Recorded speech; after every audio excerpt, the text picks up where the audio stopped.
ছেলেটি কার্টুনে লাফ দিল, কার্টুন থেকে একটা আগুনের সীসা বেড়ে গেল। এদিকে মেয়েটি ঘুমাচ্ছিল, ছেলেটি আসলো, বলল, ইশারা করলো, তুমি আসো, আমরা আজকে ড্রিঙ্কস করবো। ছেলেটি মই দিয়ে উঠে চলে গেল। সে মনে মনে ভাবলো যে মেয়েটি ঘুমাচ্ছে, সে ঘুমিয়ে থাকুক। সে দৌড়ে আসলো, বলে, দাঁড়াও। একে সে শীষ দিল, একটা গাড়ি আসলো, গাড়িতে থেকে তারা ড্রিঙ্কস নিল, ড্রিঙ্ক নিয়ে কাছে গেল।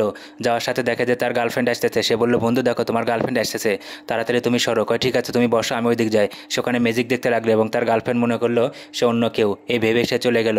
এবং সে উঠে আসলে, সে বললে, বন্ধু এসো, এখন আমরা ড্রিঙ্কস করি। সে দুজন যখনই যায় ড্রিঙ্কস করার জন্য একটা টেবিলে গেল, টেবিলে যেয়ে যখনই সে ড্রিঙ্কসের বোতলটি খুললো, এদিকে তার পিছন থেকে গার্লফ্রেন্ড এসে তাকে ধরলো এবং সে বললো, আমি কিছু করিনি। এরপর সে দৌড় মারলো, জোরবার চলে গেলো। এদিকে ছেলেটি লাফ দিল, পাতিলটি উড়ে গেল। এদিকে একটা মেয়েটি আসতেছিল, সে তার মাথার উপর পাতিলটি পড়লো, সে সাইকেলটি ছেড়ে দিল। ছেড়ে দেওয়ার পর সে সাইকেলটি হামর উপর করতে করতে চলে গেল। এদিকে ছেলেটি আসতে, ছেলেটি বলে, আমি এটি বাতি হতে করবো। সে চাকাটি ধরলে, চাকাটি না লাগলে হামরটি ঘুরে এসে ছেলেটিকে ধাক্কা মারলে, সে উল্টে পড়ে গেল এবং সে চিৎকার করতে লাগলো।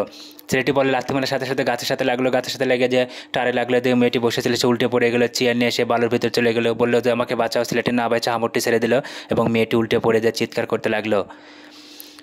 এরপর ছেলেটি বালুর উপরে নিয়ে যাচ্ছে, ছেলেটি টাকা দেখলো, টাকা দেখে টাকাটি হাত দিয়ে তুলে থেকে ছেলেটির পায়ে পড়ে। ছেলেটি চিৎকার করতে লাগে এবং সে নিয়ে সরাসরি বালুর মধ্যে পড়ে যায় এবং মেয়েটি পিছনে টাকা দেখে দিয়ে তার বালুর ঝুড়িটি নেই। সে চিৎকার করতে লাগলো। ছেলেটি বলে লাথি মারার সাথে গাছে গেল, গাছে থেকে বলটি ছেলেটি ধরতে লাগলো, টায়ার ঘুরে গেলো এবং হামরটি ঘুরতে গেলো। ছেলেটি হেঁটে আসতেছিল, হামরটি যে তাকে ধাক্কা মারবে, সে দৌড়ে গেল যে একটি ঘরের মধ্যে শান্ত হলো, কিন্তু ঘরের মধ্যে একটা মেয়ে ছিল, তাকে মারতে শুরু করলো। এইসব কী হলো